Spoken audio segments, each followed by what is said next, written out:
Hello one and all, Mickey Surviving RNG and welcome back to Rimworld. So before we start the new series, this episode is going to quickly cover what mods I have since installed after completing the last series where we all died of heat stroke. So that way, in case any of you guys are wondering what mods I've got, you can go back and watch episode 0 of series 2 for all the mods that I use there, and then this episode which will cover all the mods that I'll be using as well as those past mods. So to start it off, we have Haul to Stack. This will make colonists prioritise hauling resources to an existing stack of those same resources. Instead of putting 5 steel here, another 3 steel over there, another 10 steel somewhere else on the resource pile, and that in turn limits how much room you have on the resource pile. Here it makes it so they actually prioritise carrying a particular resource to an existing stack of those same resources. Then we got hardworking animals. This I wouldn't imagine is going to impact our run, but basically large, higher intellect level animals have the capacity to be trained not just to retrieve down colonists, which is still unchanged, but also to retrieve items like resources, clothes, weapons, you know, random stuff lying around, and take them to a resource pile. In the vanilla game, it took 7 successful training sessions, and with that done, when they were finally taught to be able to retrieve items, they did it so rarely that it wasn't worth training them for them to actually go retrieve items. With this mod, it increases the training requirement from 7 successful attempts to 9, and after that, they will retrieve items a lot more frequently. Then we've got the mod More Furniture. This gives more variety in the things that we can build, like these countertops. The mod Moody, this adds a box in the top right, or you can move around wherever you want. You can change the size of it, change the size of the font, change what it displays, but in the same way, the Colonist Bar mod adds icons underneath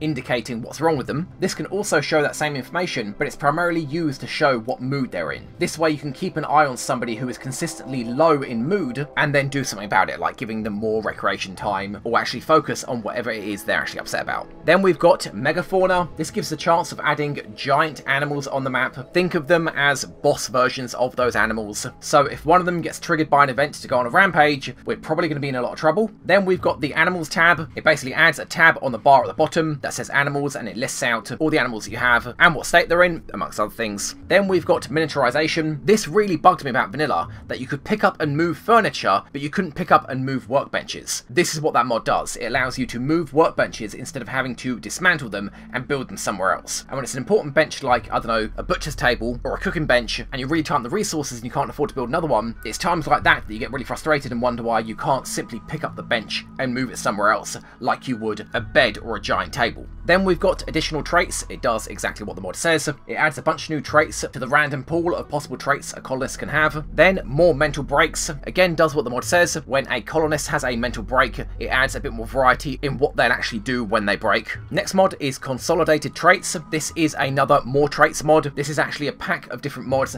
that adds traits to the game. So basically more traits that colonists can end up randomly getting. And speaking of which, Fallout traits, again, exactly what it says. More random traits of colonists. In this case, it is Fallout flavoured. Then we've got a dog said, which, as descriptive a title as that is, basically allows you to give prosthetics to animals. So when an animal loses a limb and you have the ability to stick on a wooden peg leg on a human being, and you wonder why you can't do the same to Fluffy, who's got 3 legs, well, now you can. Then facial stuff. This, as far as I believe, is actually a combination of different mods, but what this mod as a whole does is A, add variety to the different face assets the colonists can have, and more importantly, animates those faces based on what mood they're in. If they're happy, they'll smile. If they're upset, they'll frown. If they're in pain or angry, they'll scream. And it looks amazing. So, I mean, this is the kind of thing that I wish was part of the base game, because it just looks like it fits in the game. Next mod is Bounded Roof Build Tool. This allows you to build roofs as far out as they're allowed to be, so you don't have to count the distance between a solid wall and the edge of where they would otherwise be allowed to build. This is just one of those ease of life mods that makes things a lot less finicky. Then we got Camera Plus, which just allows you to zoom in further, which will work great with facial stuff, because then you'll be able to zoom in right into the face of somebody having surgery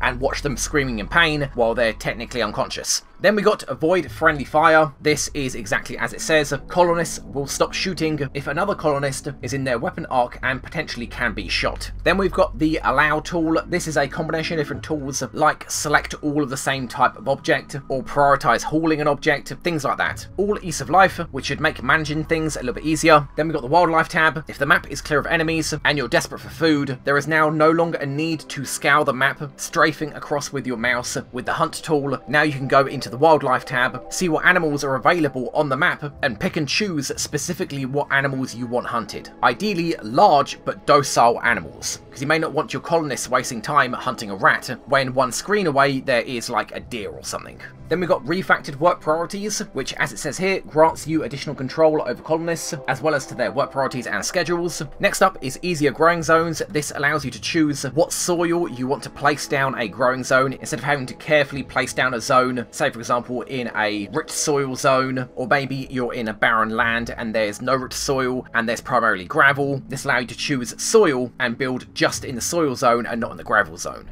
The stack manager is similar to the haul to stack mod, except with the difference being this adds a job for haulers to move resources from one low quantity stack to a stack of the same resource, so it saves in room in the zones. So say for example when haul to stack is ignored for whatever reason and people place the same resource on different blocks on the ground, stack merger will make a low priority job for haulers to pick up the separated resources and combine them. And then we have work tab. This changes up the work tab where you choose the work priorities of each colonist based on, you know, what their skills are. This basically extends it, and instead of being on a scale of 0 to 4, I think it's like 0 to 9 now. And on top of that, you can choose to expand each individual job to say, for example, remove priorities on doing surgeries because you might want only your highest skilled medic to do surgeries, whereas treating prisoners for injuries, you don't really care who does it, and you'd rather have the lower level medics train up in medicine. Of course, using medicine as an example, this allows you to do that. And next we have smarter food selection. This allows you to prioritize or restrict certain types of food. So say for example, you don't want your prisoners to get high quality fine meals and you don't want your colonists to be eating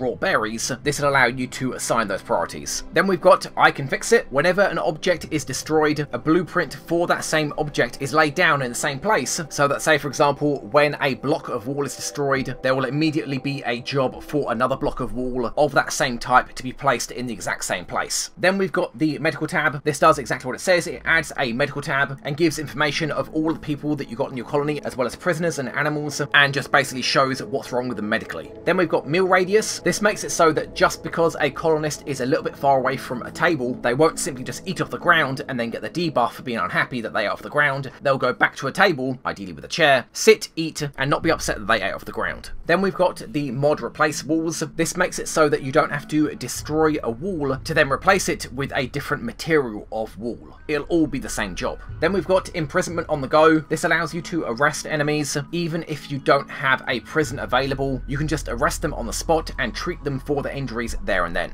Then we've got refugee stats. Anytime a refugee offers to join your colony, typically being chased by a bunch of bandits, instead of having to simply accept the colonist and then find out what traits they've got and skills, here you can actually see straight away everything important about them. Then we've got the mod More Floors. Does what it says. It adds more variety of floors that you can build. Then there's a mod Raider Info. This just gives a bit more information about the raiders that are attacking your base. Then there's a mod Quality Surgeon. This makes it so that any surgery that's occurring, it'll only be your highest skilled medic that does the surgery. Then we've got Quality Builder. This does the exact same thing as Quality Surgeon. Any object that can be built and has a quality associated to them, like poor, awful, fantastic, something like that, only the highest quality builder will do the job, thereby increasing the likelihood that'll be a good quality piece of furniture. Then we've got Hand Me That Brick. This makes it so that just because a colonist isn't a builder, it doesn't mean they're not going to haul resources to a blueprint of an object that needs to be built, and it helps alleviate the workload of builders who have to get the resources themselves and then carry it to the blueprint of whatever it is they're building.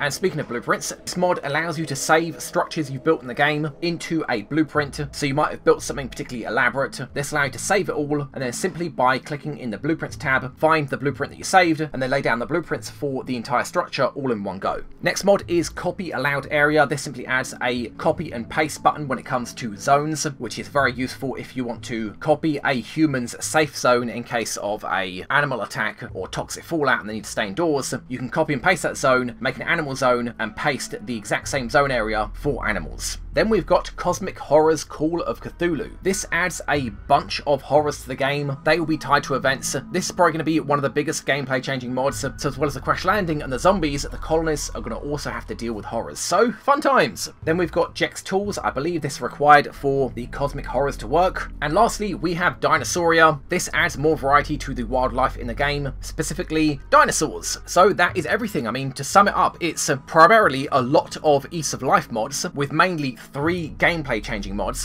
The first one being Megafauna, where there's a chance to be giant animals spawning, potentially hostile animals. Then we've got dinosaurs, making the wildlife potentially a lot more inhospitable. And lastly, Cosmic Horrors, because who doesn't want to fight a nightmare when you've got giant rabid animals as well as dinosaurs hunting you down in the middle of a zombie apocalypse after everybody is crippled, bleeding out, septic wounds, starving, and all having mental breaks when nobody's got any guns. So, that'll be next time, guys. Thank you very much for watching. If you enjoyed the video, don't forget to like, comment, and subscribe, and let anybody else know if they'd enjoy the previous series of Rimworld, or if you think they'd enjoy the new series coming up. It'd really help out the channel, and I will see you guys next time for episode 1 for the new series of Rimworld Extreme Iron Man Randy Random Zombie Crash Landing. Bye-bye, everyone. Bye-bye. Oh, Robbie just threw up. That will increase the likelihood of infections, unfortunately. Oh, a prison block. Oh, right here. You're kidding me. Wow. This game. What did you lose? Oh, you're dead in 11 hours. Oh, man. Oh, God, that's...